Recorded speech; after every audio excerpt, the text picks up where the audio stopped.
collection journey, I want to talk today about three very special books. First of all, this whole starting to cook and cookbook collecting at all started with a particular book that is here. I'm going to have to handle all of these books very carefully because they're so old.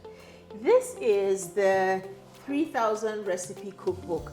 This particular edition is 1980, so this book is pretty much as old as I am. And the lady who gave this book to me is a family friend. She is from St. Lucia. She was married to a Nigerian, a family friend of ours as well. And I remember growing up, going to her house was just so interesting because she's making pizzas and making all sorts of things that my mom wasn't necessarily making. And she was just really very kind in allowing me into a kitchen and helping me roll dough and things like that. And I remember one time after one visit, she said, take this book, you will find a lot of interesting recipes in this book. Again, it is, they would call it a retro book because it has, old time recipes like tuna chowder and, like pineapple upside down cake. What the culinary world right now thinks as old and ancient.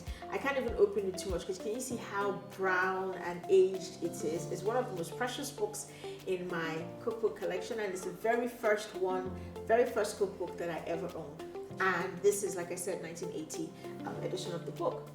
The second book that I also want to talk about is another very old book. This one is way older than I am, as in older than my mother is. This particular edition is a 1956 edition of Miss Williams.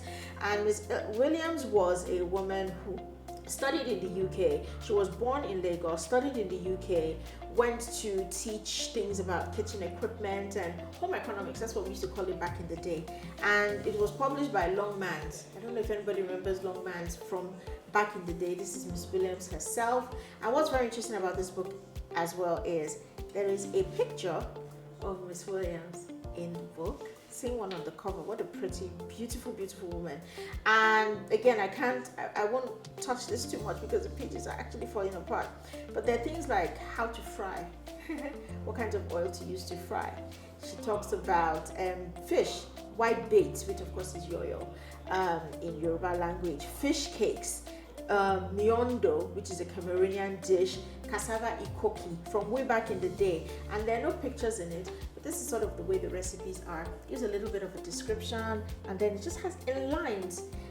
So I don't handle this particular one too much because again it is falling apart. This is from 1956. And then this book is technically the oldest book in modern history about cookbooks, but this particular edition is 1985, I believe.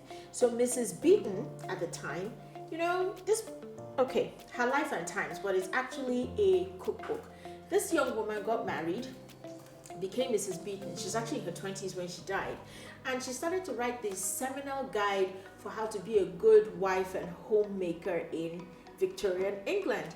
And it includes things like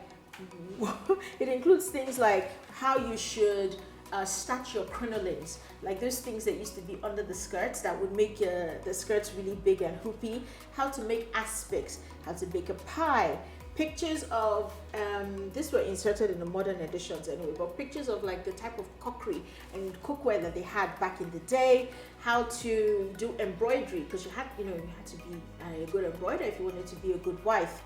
And she wrote all of these things, the amount of time spent washing your kettle, a little bit about things about the Negro. There's something about the Negro in here, but I mean, no offense there because it's what they were described as.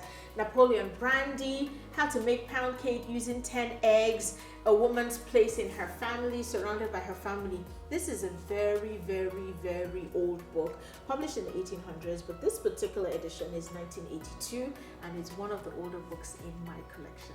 I feel like these books are very, very important because you have to know where we're coming from as people and in the food industry in order to figure out where we need to go.